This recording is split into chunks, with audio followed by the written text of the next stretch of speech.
Hello everybody, welcome to the homestead. This is Pedro and today is a chilly, cold February morning. It's been really cold for the past few weeks. We have work to do and that's what we're here to carry on.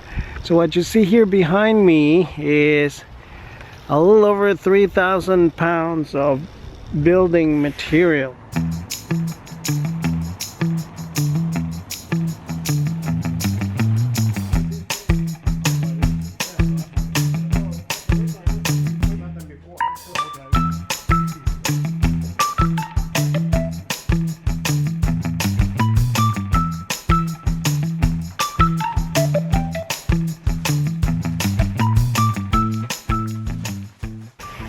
And I stress the weight because I had to carry it all, and still have to move it around, right? Luckily I didn't have to carry 3,000 pounds at once, so just a little bit at a time.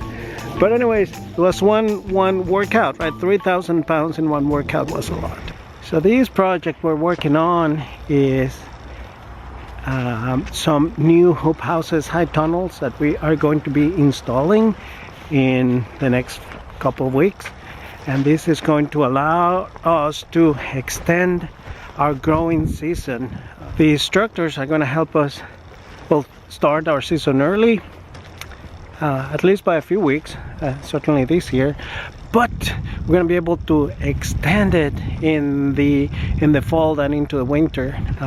And so this year we're for the first time planning for a winter market, so we're going to be growing food well into the winter months, at least until December, or at least that's the plan. It's all in God's hands, right? We already have some of those structures in place. As you can see, these two they're called caterpillar tunnels, and so they're made in Tennessee by a company, really nice people to work with, farmers friends, and so they've been really helpful. And so now we are going to be adding 4 more of those structures here. So what are these buildings used for? Obviously these buildings can be used for many things. I'll start by saying what they're not. They're not greenhouses in the sense that we don't have a controlled, entirely controlled environment here, although they could potentially be turned into greenhouses, but that's not what we're using them for. As I mentioned, we're primarily using them for season extension. What happens is that when you can create these enclosed areas here, you have a little bit of control over temperature. So for example, when the temperature is cold, you are able to trap some heat in here and have the temperature to be a little higher than it will be outside. And so it's one of the advantages, especially when you get to have end walls and have the building contained. So there's some relative insulation and some thermal mass that is kept in here. So that's one advantage, right? So what that means is that you can start vegetables early. And one of the things that we plan to do is to start tomatoes here early, in mid-April. Normally here in our region we'll plant tomatoes in mid-May, right? So that gives us a whole month head start, which from the market gardening point of view is significant, because that means that we can have tomatoes at the farmers market in mid to late June. That's a head start, right? Similarly, we can use these buildings to grow produce later in the season, in the fall, especially greens and our salads, which is something that we sell a lot at the farmers market. So we can, with this kind of structure, without any kind of artificial heating, we could potentially grow those things well into December. Okay, and so that is one of the advantages of it. Another advantage is that you have control over some elements, like for example, we have control of the water that we put on the plants. Especially we this past summer we used these structures to grow tomatoes. And so one of the things with tomatoes, those of you who've grown them, is that tomatoes are very prone to all sort of disease. And so many of those diseases that tomatoes are prone to, fungal diseases or so, that mostly come from excessive moisture in the foliage, in the leaves. So what happens is, with this kind of structure, then we can control the irrigation. We do drip irrigation, so the leaves don't get wet, and that helps prevent diseases. Another advantage of this kind of structure is the type of protection that they provide to crops when it comes to strong winds. And so, and there's just a few of the many advantages that we have by growing food in this kind of environment.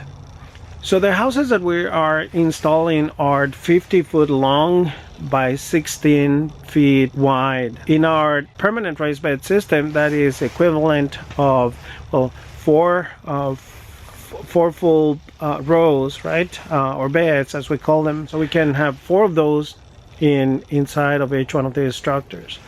So this type of structure is what is known as the Gothic style, and it's kind of the top of the line that this company produces.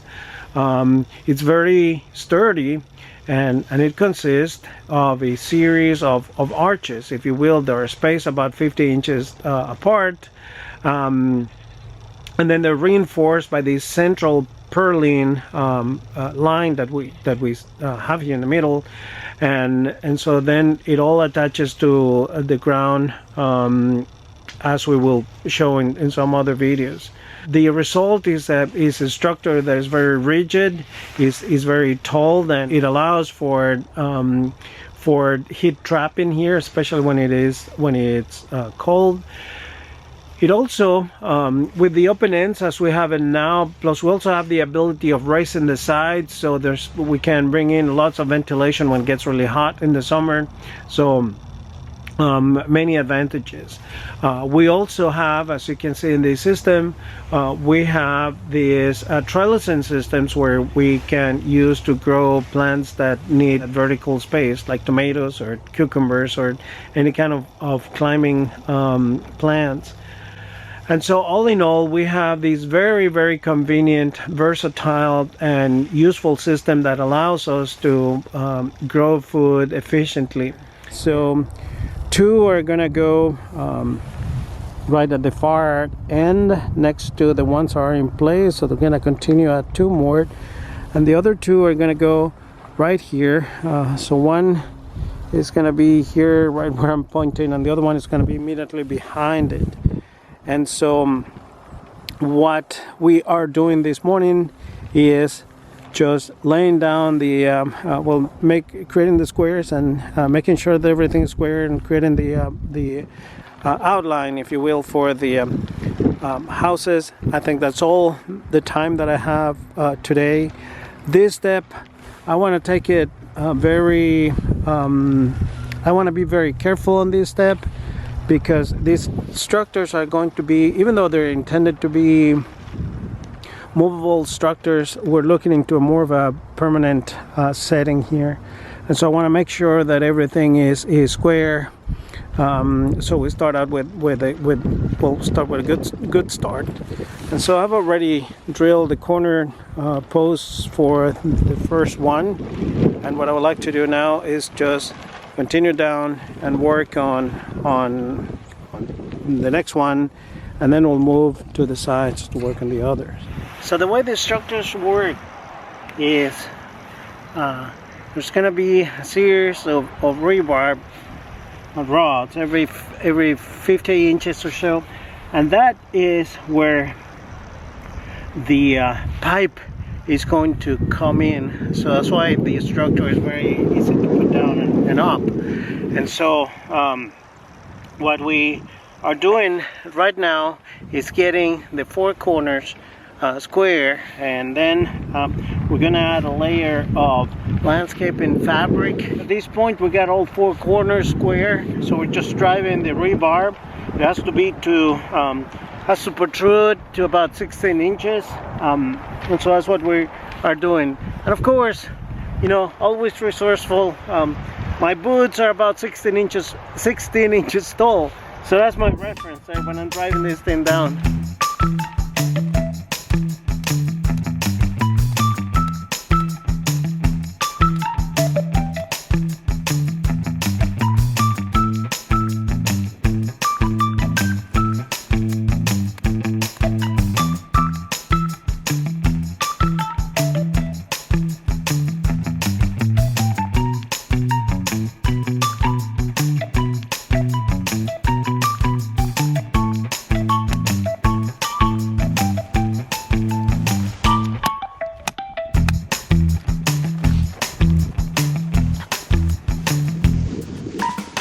Right, well, we got all 4 corners for all 4 houses ready, and so that's a huge step because got everything square and nice.